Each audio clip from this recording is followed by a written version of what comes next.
नमस्ते। विवेकानंद परिवार के सभी सदस्यों का प्रातःकालीन प्रार्थना सभा में स्वागत है।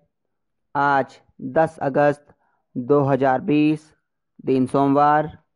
आज के पंचांग के अनुसार विक्रमी संवत 2077, शक संवत 1942, भाद्रपद मास का कृष्ण पक्ष प्रारंभ है। भाद्रपद मास के कृष्ण पक्ष की षष्ठी तिथि है। आज का नक्षत्र आश्विन नक्षत्र है। आज का योग शूल है। श्रावण मास के 26 प्रविष्टे घटित हो चुके हैं। आज षष्ठी तिथि है और आज ही थोड़ी देर पश्चात सप्तमी तिथि भी आरंभ हो जाएगी। तत्पश्चात कल अष्टमी तिथि प्रारंभ हो जाएगी। कुछ लोग जानना चाहते हैं कि श्री कृष्ण जन्माष्टमी कब है, तो उस विषय में भी हम विस्तार से आपको बताएंगे। इस समय हो रहा है आज की प्रातःकालीन प्रार्थना का। तो आइए सर्वप्रथम प्रातःकालीन प्रार्थना प्रारंभ करते हैं। All classes be ready for Gayatri मंत्र। ॐ भूर्भुवस्सुः तत्सवितुर्वरेण्यं भर्गो देवस्य धीमहि धियो यो नः प्रचोदयात्। ॐ भूर्भुवस्सुः तत्सवितुर्वरेण्यं भर्गो देवस्य धीमहि धियो यो नः प्रचोदयात्। ॐ भूर्भुवस्सुः तत्सवितुर्वरेण्यं भर्गो देवस्य धीमहि धियो यो नः प्रचोदयात्। All classes be ready for prayer। तेरी है ज़मीं तेरा आसमां, तू बड़ा मेहरबान, तू बख्शे सभी का है तू, सभी तेरे खुदा मेरे, तू बख्शे। तेरी है ज़मीं तेरा आसमां, तू बड़ा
अस्तो मा सद्गमय तमसो मा ज्योतिर्गमय मृत्योर्मा अमृतं गमय। ओम शांति शांति शांति। ओम। Be ready for national anthem. Jana Gana मन अधिनायक जय हे भारत भाग्य विधाता। पंजाब सिंधु गुजरात मराठा द्राविड़ उत्कल गंगा। विंध्य हिमाचल यमुना गंगा उत्कल जलधि तरंगा। तब शुभ नामे जागे तब शुभ आशीष मांगे। गाहे तब जय गाथा जन गण मंगल दायक जय हे भारत भाग्य विधाता। जय हे जय हे जय हे जय जय जय जय हे। भारत माता की जय।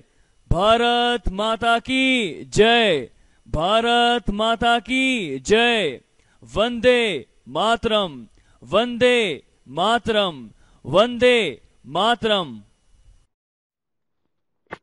एक बार फिर से प्रातःकालीन प्रार्थना सभा में आप सभी का स्वागत है।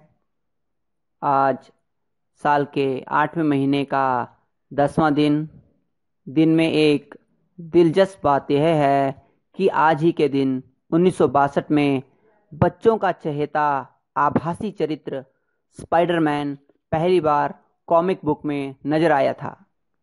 इसे बच्चों ने इतना पसंद किया कि बाद में यह कार्टून और फिर फिल्मों के पर्दे पर भी नजर आया।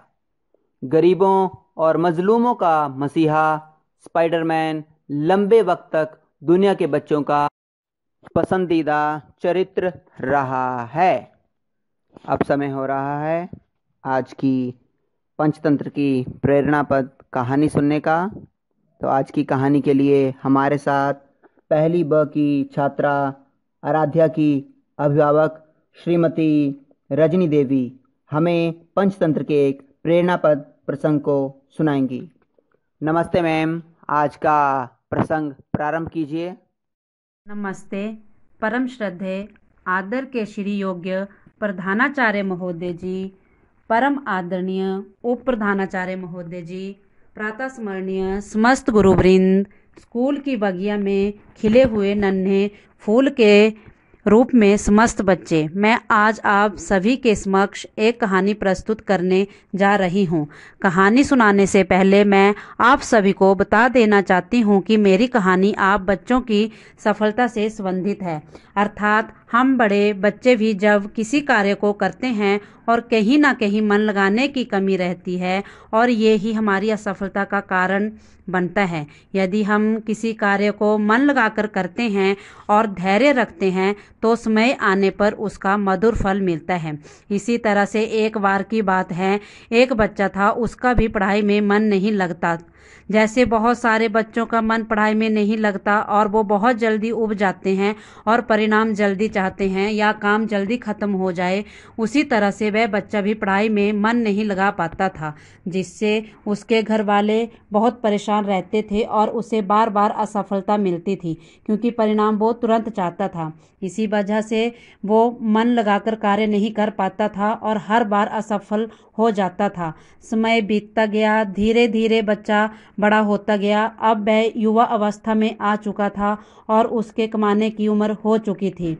अब बच्चे ने पढ़ाई छोड़ दी। अब घर वालों को चिंता थी उसके काम की।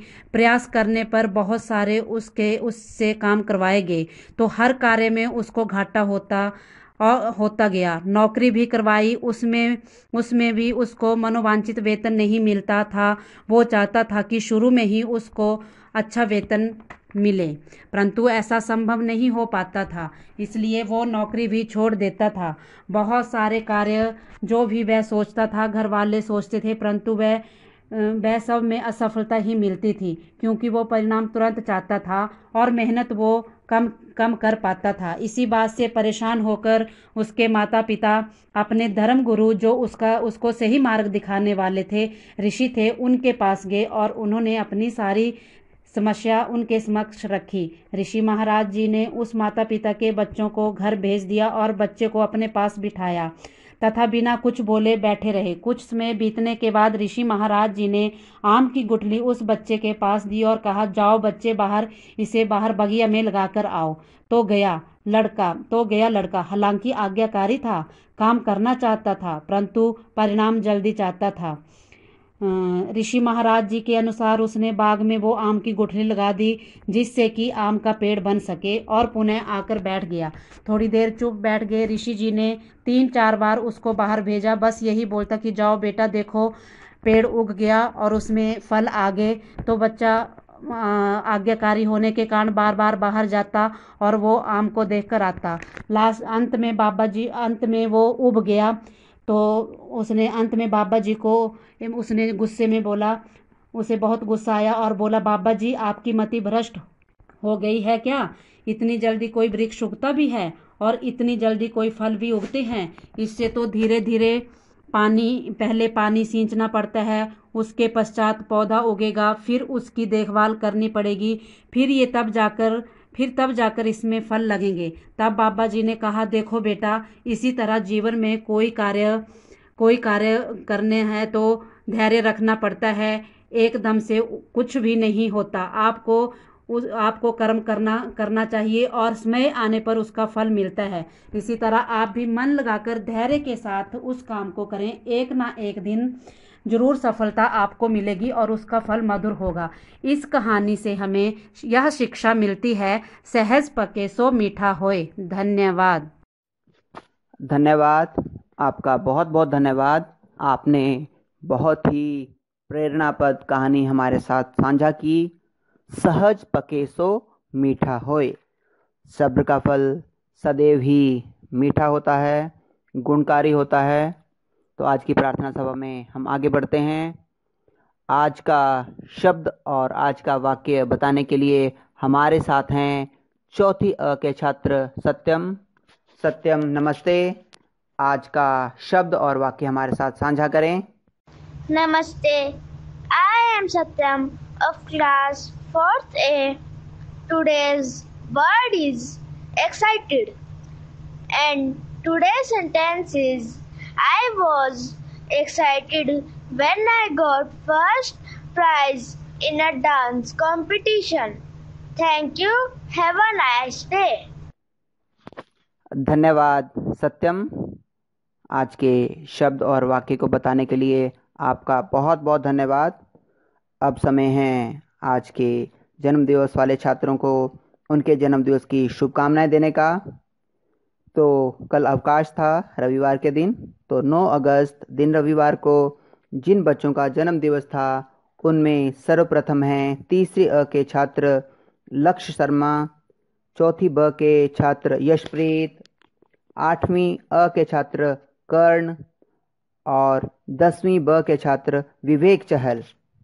आज के दिन यानी कि 10 अगस्त को जिनका जन्मदिवस है उसमें सर्वप्रथम है प्रथम अ के छात्र ओमिनी कुमार, चौथी ब के छात्र यशवर्धन, 8वीं ब के छात्र साहिल, 10वीं ब की छात्रा महक और 11वीं विज्ञान के छात्र पीयूष कुमार। आप सभी से निवेदन है कि जन्मदिवस वाले छात्रों को जन्मदिवस की शुभकामनाएं आप जन्मदिवस के अवसर पर गाए जाने वाले गीत को गाकर देंगी। तो आइए हमारे साथ गीत को प्रारंभ करें। सागर में एक लहर उठी तेरे नाम की, सागर में एक लहर उठी तेरे नाम की, तुम्हें मुबारक खुशियाँ सालों साल की, तुम्हें मुबारक खुशियाँ सालों साल की, तुमको है जीवन में बढ़ते ही जाना, तुमको है जीवन में बढ़ते ही जाना, तुम हो सुंदर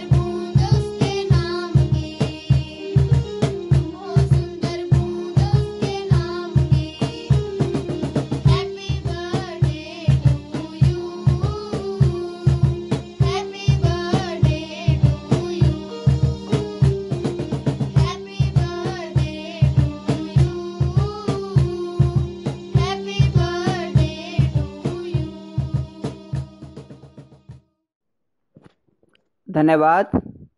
आप सभी का जन्मदिवस की शुभकामनाएं देने के लिए बहुत बहुत धन्यवाद। मैं देख पा रहा हूं हमारे विद्यालय के प्रधानाचार्य, उप प्रधानाचार्य, अध्यापक, अभिभावक और छात्र भी सभी छात्रों को जन्मदिवस की शुभकामनाएं दे रहे हैं। हमारे विद्यालय के प्रधानाचार्य श्री पीयूष पुंज महोदय जन्मदिवस की शुभकामनाएं देते हुए कह रहे हैं, many many happy returns of the day dear students. May God bless you with best of health and happiness in life. इसी प्रकार से आप सदैव स्वस्थ और प्रसन्न रहें, हमारी सदैव से यही कामना है। बच्चों, हमने प्रार्थना के पूर्व में आपको बताया था कि श्री कृष्ण जन्माष्टमी कब है। श्री कृष्ण जन्माष्टमी इस बार 2 दिन को पड़ रही है, 11 तारीख और 12 तारीख। तो प्रश्न यह उठता है कि हमें कब मनानी चाहिए। बच्चों, आपकी जानकारी के लिए बता दें, श्री कृष्ण को मानने वाले 2 प्रकार के भक्त होते हैं। पहले भक्त होते हैं स्मार्त और दूसरे वैष्णव। स्मार्त भक्त वे होते हैं जो गृहस्थ जीवन में रहते हुए श्री कृष्ण सहित सभी देवी देवताओं की उपासना करते हैं। दूसरे नंबर पर भक्त आते हैं वैष्णव, जो केवल श्री कृष्ण के लिए ही अपना जीवन अर्पित कर देते हैं। तो यहाँ पर हम जैसे स्मार्त भक्तों के लिए जो गृहस्थ जीवन में रहते हैं, उनके लिए 11 अगस्त को जन्माष्टमी मनाई जानी उचित है, क्योंकि इस दिन मध्य रात्रि व्यापिनी जन्माष्टमी है। जो वैष्णव भक्त हैं उनके लिए 12 अगस्त को जन्माष्टमी मनाई जानी चाहिए। अतः हम सभी को जन्माष्टमी का व्रत 11 अगस्त को ही रखना चाहिए। कल हम जन्माष्टमी के उपलक्ष्य पर विशेष प्रार्थना सभा का आयोजन करेंगे। तब तक के लिए नमस्ते,